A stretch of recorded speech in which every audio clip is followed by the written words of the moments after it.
This video might be a tad controversial depending on who you are. This is about our TorqueMaster springs good. Is a Wayne Dalton TorqueMaster spring a good garage door spring? There's a couple different ways we could answer this. They're very homeowner friendly. So service guys do not typically like a TorqueMaster spring. You can tell the difference in the kind of heavy dutiness between this and this. Much thicker, much heavier. They probably would hold about the same amount of weight in a door. They probably operate the same weight door. The big advantage to this is the safety of installation. If you do it right with a torsion spring, it's not going to hurt you. But there's a lot more exposed power and tension in a torsion spring than there is in a TorqueMaster spring. TorqueMaster spring you can wind with ratchets, you can wind it with a drill. This you have to wind with winding bars on the exterior. If a winding bar were to slip out and you didn't have positive control of the spring, it could hurt you. If it breaks while you're winding it, it could hurt you.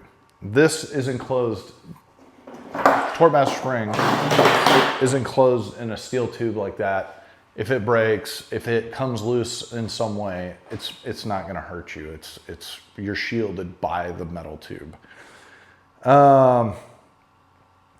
They last about the same amount of time.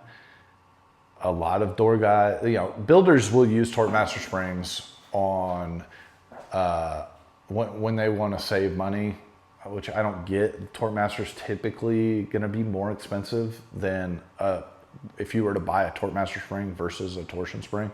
Torsion springs are usually cheaper. I don't know why they install TorqueMaster springs. Wayne Dalton's the company that makes them. They sell a whole door kit together with the TorqueMaster system. There are certain advantages to them. Like I said, the safety stuff, ease of use and installation. They're just easier for somebody that doesn't do this for a living to install. It's maybe a little more time consuming, but it's not a physical feat. Winding a torsion spring 25 times can be exhausting. It can be harder to do, and you really got to pay attention to what you're doing or you could hurt yourself. The hidden problems, there's more moving parts, there's more to go wrong. So your cable drums, the winding assemblies on the end, they're just a more complicated system than a standard drum for a torsion spring and a cable that works into it. They're more complicated. There's little gears and moving parts. It does have that as a disadvantage, but again, these last about the same lifespan as your torsion springs, as long as you have the right size for the door.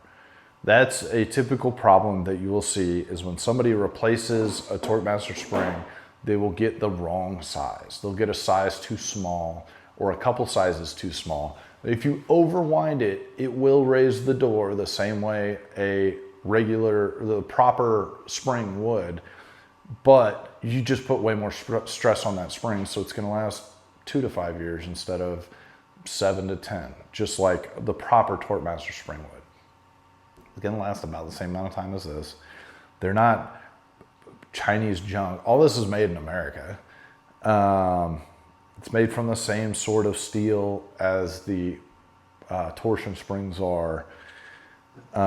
It's just thinner, it's designed differently, but again, they last about the same amount of time. It's an easy project to do it yourself on a weekend. Take you a couple hours, even if you've never done anything like it before. It's not rocket science. Other than that, it's about all I have to say about this topic.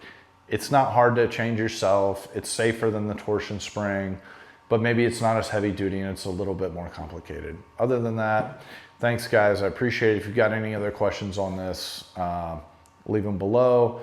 Maybe we'll do a video on it. Like and subscribe. Thanks. ExpressGarageDoors.com for all your TorqueMaster spring needs.